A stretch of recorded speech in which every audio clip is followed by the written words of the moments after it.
Alan, thanks for your time, mate. Start off, give us your overall assessment for that performance result. My overall assessment is that I'm proud of every single one of those players that sits in that dressing room.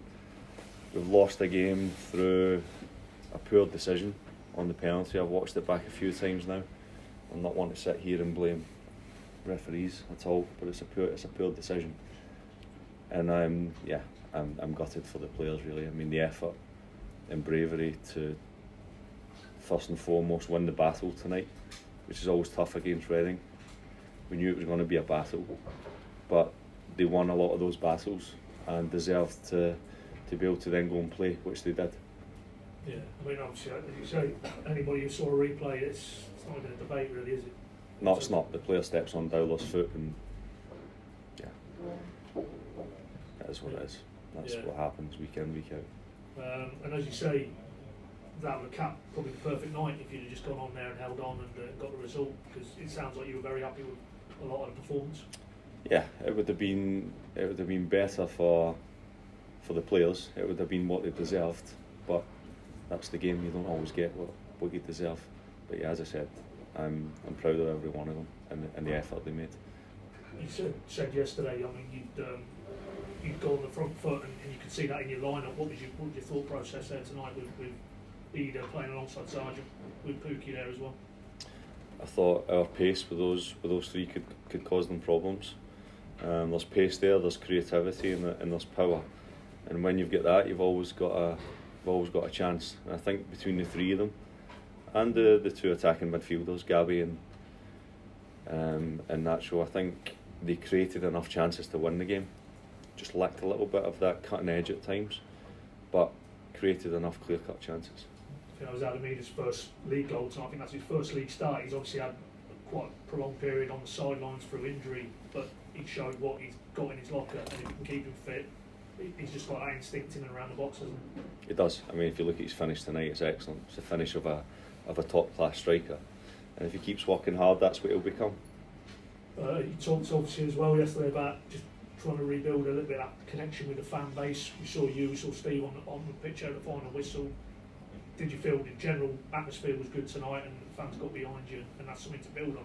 Yeah, I did.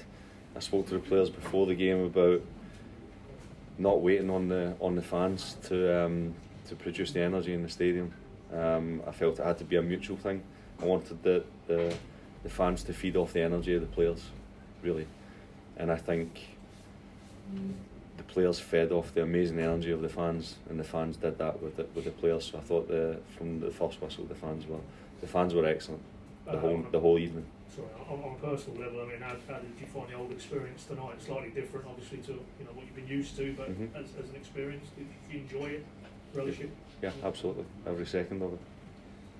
And something to build on as well. Obviously, it's a quick turnaround now, Watford, but you must feel the group there that you've come together, and it's been tough, obviously, the last 2 or 3 days, as we all know, but there's something to build on now moving forward.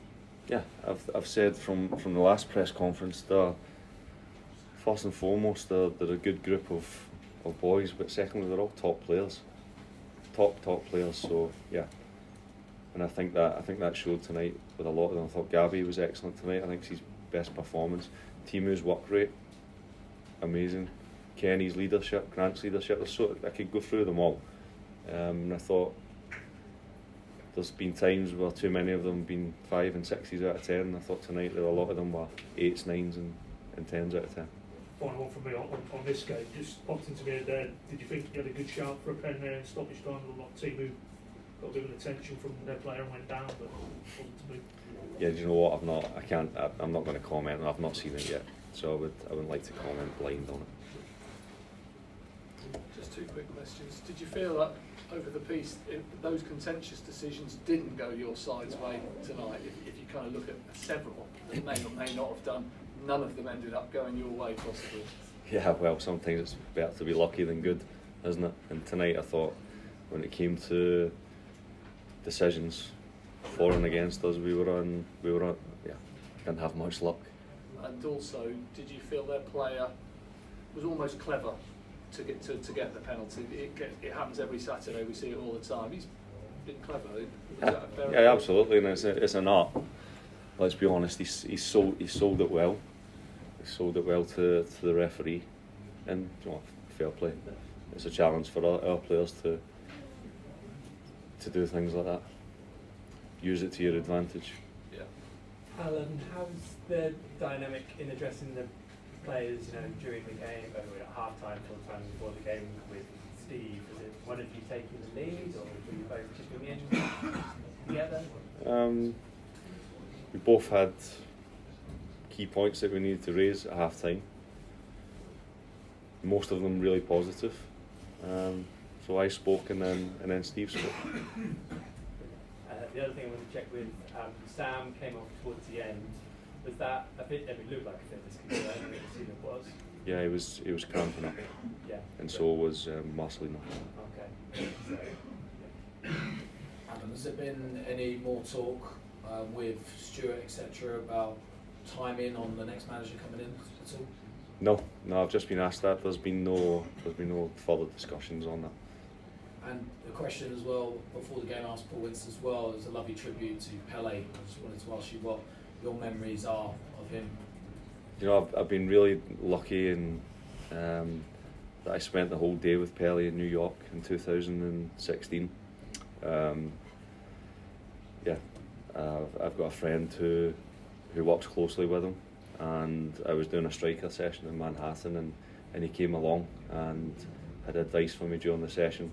Really kind, humble legend, and I think most people who are real legends are kind, humble people, and he was definitely one of those. Do you think he'll go down as the greatest to ever play the game? I think he certainly, he'll go down as one of the greatest. There's always a debate between Pele and Maradona, hasn't it? Slightly different eras, granted, but yeah, I mean, people spoke, like Neymar spoke about, he's defined the number 10, and I totally agree. Thank you.